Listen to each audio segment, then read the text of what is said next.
संतानोत्पत्ति ईसाई परिवार का उद्देश्य है। यह कथन किसका है? यह कथन सत्य है? सही है।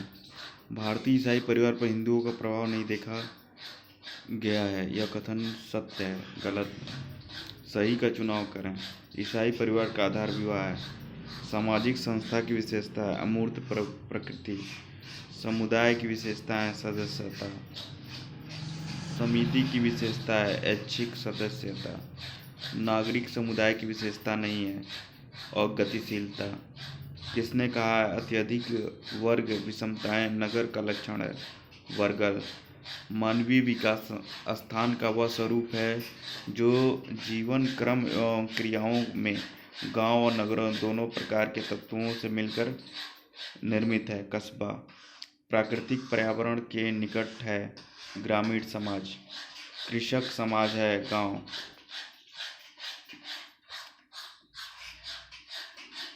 मानव समाज और संस्कृति का इतिहास कहाँ से शुरू हुआ है? गांव से।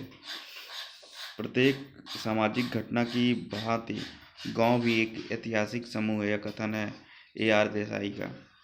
निम्नलिखित में से नगरों से संबंधित कौन सा एक युग में सुमेलित नहीं है? सामाजिक गतिशीलता। स्थैतिक जनसंख्या। शहर को परिभाषित करने का सर्वप्रथम मानक क्या है? आबादी का घनत्व।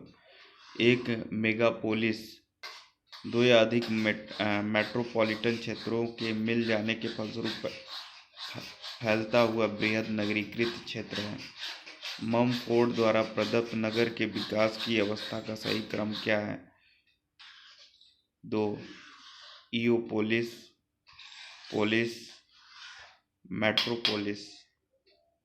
किसने कहा कि यौन संबंधों से परिभाषित एक समूह को परिवार कहते हैं जिसमें कि वे संबंध बच्चों की उत्पत्ति और पालन पोषण के लिए पर्याप्त रूप से निश्चित और अस्थायी है? मैकाइवर और पेज। सामाजिक संरचना के निर्माण की इकाइयों में परिवार की स्थिति केंद्रीय है। यह कथन सत्य है? हाँ। जन्म मूलक परिवार व प्रजनन मूलक परिवार की व्याख्या किस विद्वान ने की थी? डेविस।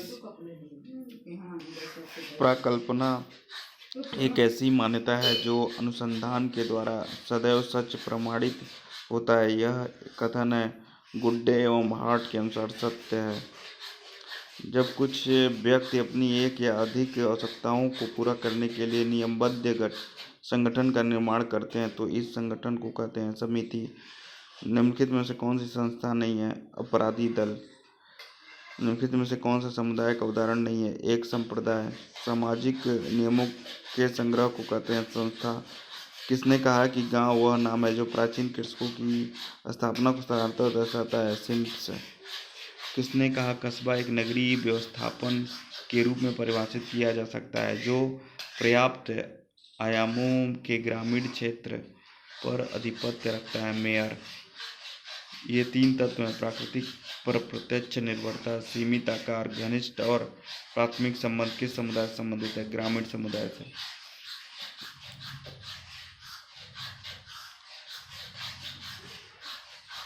यह कथन किसका है कि बृहद क्षेत्रों में लगभग सभी और अधिकांश संपूर्ण मानवीय हितों की संतुष्टि हो जाती है? उनको ग्रामीण समुदाय मान लेना ही समाजशास्त्रियों के बीच झुकाव बढ़ता जा रहा है। डी सैंडरसन पिछले 150 वर्षों से परंपरागत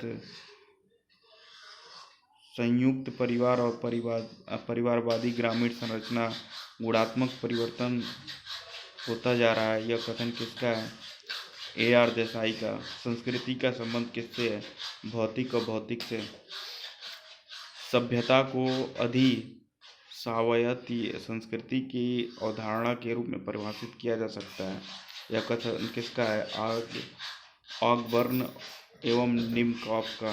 निम्नलिखित में किसका संबंध मुख्यतः सभ्यता से है? भौतिक पक्ष का।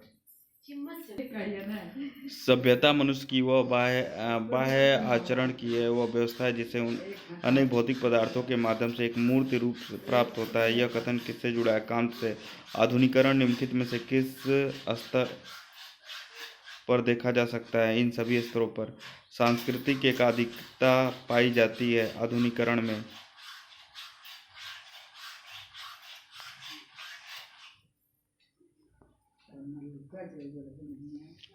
आधुनिकीकरण एक प्रक्रिया है जो परंपरागत समाज से प्रौद्योगिकी पर आधारित समाज की ओर अग्रसर होती है।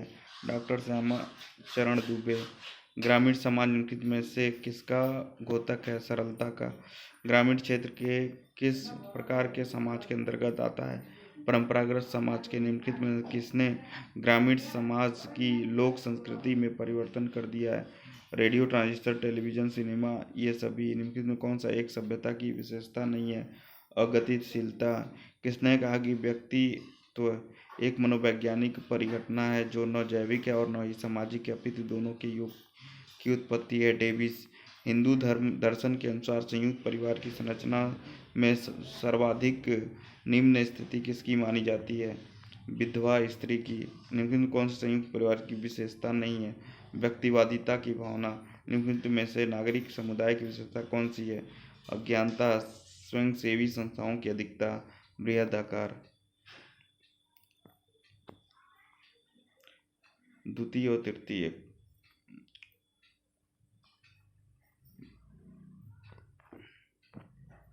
द्वितीय और तृतीय व्यवसायों की अधिकता, ये सही है। नगर नगरीकरण की प्रारंभिक अवस्था में दर्शाते हैं। विजातीय रूपांतरण। फैलते हुए उद्योग और भवनों के कारण नगरों का जो प्रसार होता है उसे बनने वाले नगरीय क्षेत्रों को कहा जाता है कनुर्वेशन। केंद्रीय गांव और बिखरे हुए गांव के रूप में ग्रामीण समाज का वर्गीकरण करने वाला विद्वान निम्नलिखित में से कौन था? मैडजन।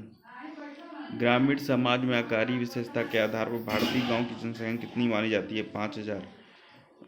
ग्रामीण समाज में कृषि के अतिरिक्त किए जाने वाले कार्य निम्नलिखित में कौन सा है? पशुपालन। ग्रामीण समाज के लोगों को उनमें से किन किन आपदा का समस्या के रूप में सामना करना पड़ता है? समय समय पर सभी। किसने कहा कि संस्कृति अधिस्वाभाविक होती है? टायलर ने। किस विद्वान ने संस्कृति को दो भागों भौतिक संस्कृति और अभौतिक संस्कृति में बांटा है? ऑकबर्न और निमकॉफ ने। भौतिक संस्कृति को चुने। किताब। कनिष्ठ अभौतिक संस्कृति नहीं है। रेडियो। आधुनिकीकरण ने मानव और मन के किस दृष्टिकोण में परिवर्तन किया? ये सभी। जातिगत दृष्टिकोण, धार्मिक, सांस्कृतिक दृष्टिकोण। ग्रामीण समाज के संबंधित निम्न कथनों में से कौन में से सही को चिन्हित करें? एक सामाजिक समूह व वर्ग से निरंतर बदलाव नहीं होता। एम.एन. श्रीनिवास के अनुसार भारत में पश्चिमीकरण के त्रिस्तर निम्नलिखित में से कौन कौन से? प्राथमिक, द्वितीयक एवं तृतीयक। इंडियन विलेज नामक पुस्तक के लेखक एस.सी. डुबे। निम्नलिखित में कौन सा एक ग्रामीण जीवन की प्रमुख विशेषता है? परिवारवाद। सही कथन का निशान लगाएं। एक देश जनसंख्यात्मक रूप से यदि गांव है तो वह सामाजिक रूप से शहर होगा।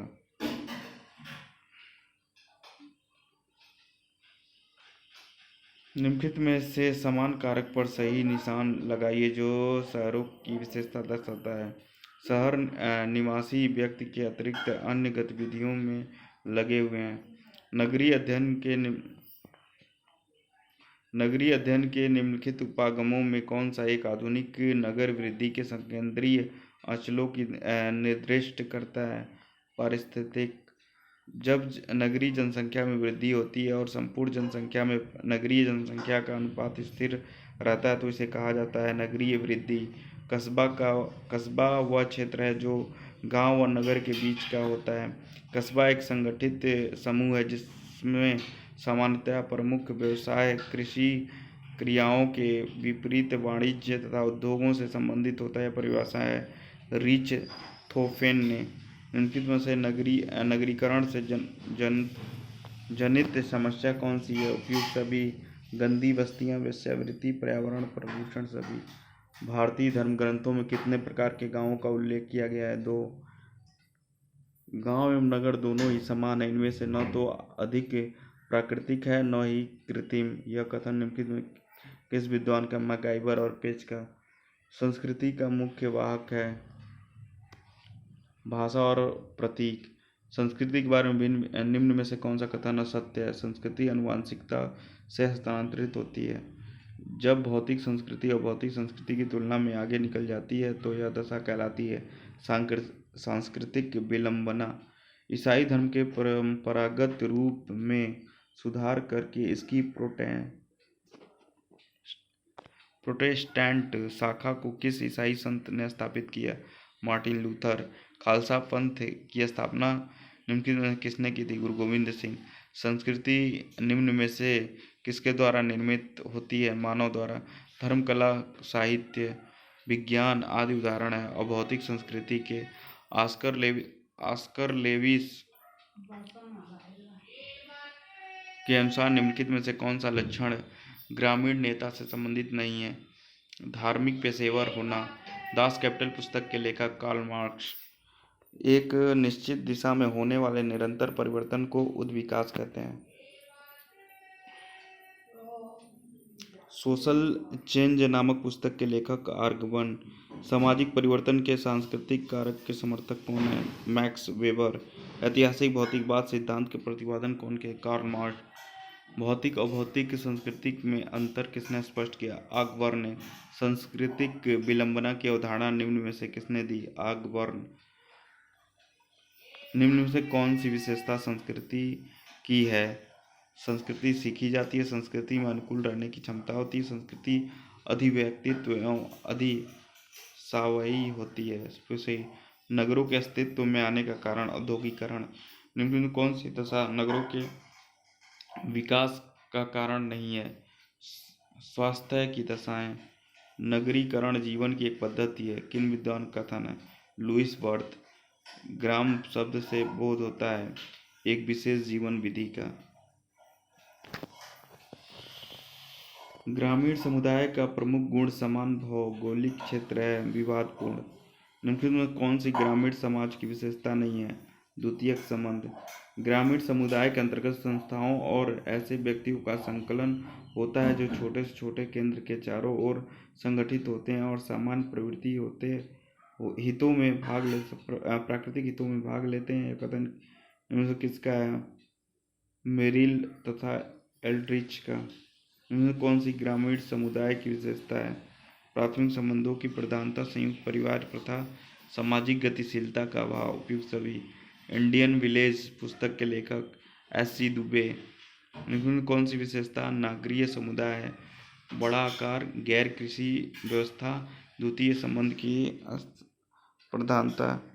ऐसा नेता जो अपने अनुयायियों को उससे प्रभावित होने वाले निर्णयों में सम्मिलित करता है कहलाता है जनतांत्रिक नेता। निम्नलिखित में किस प्रकार के नगर में अभिजन वर्ग को हम नगर के केंद्र में पाते हैं? ऐतिहासिक। निम्नलिखित कथनों में कौन सा सही है? भारत में सन 1947 में निरंतर नगरीकरण की उच्च दर महसूस की जाती है। नगर को चारों ओर से घेरने वाले ग्रामीण क्षेत्र को कहा जाता है उपनगर। निम्नलिखित में से किसे नगरीकरण की प्रक्रिया जुड़ी है? ग्रामीण क्षेत्र नगरीय क्षेत्रों की जनसंख्या का स्थानांतरण, नगरीय केंद्रों की संख्या में वृद्धि, नगरों में स्वाभाविक रूप से स्थानीय वृद्धि। उपरोक्त सभी।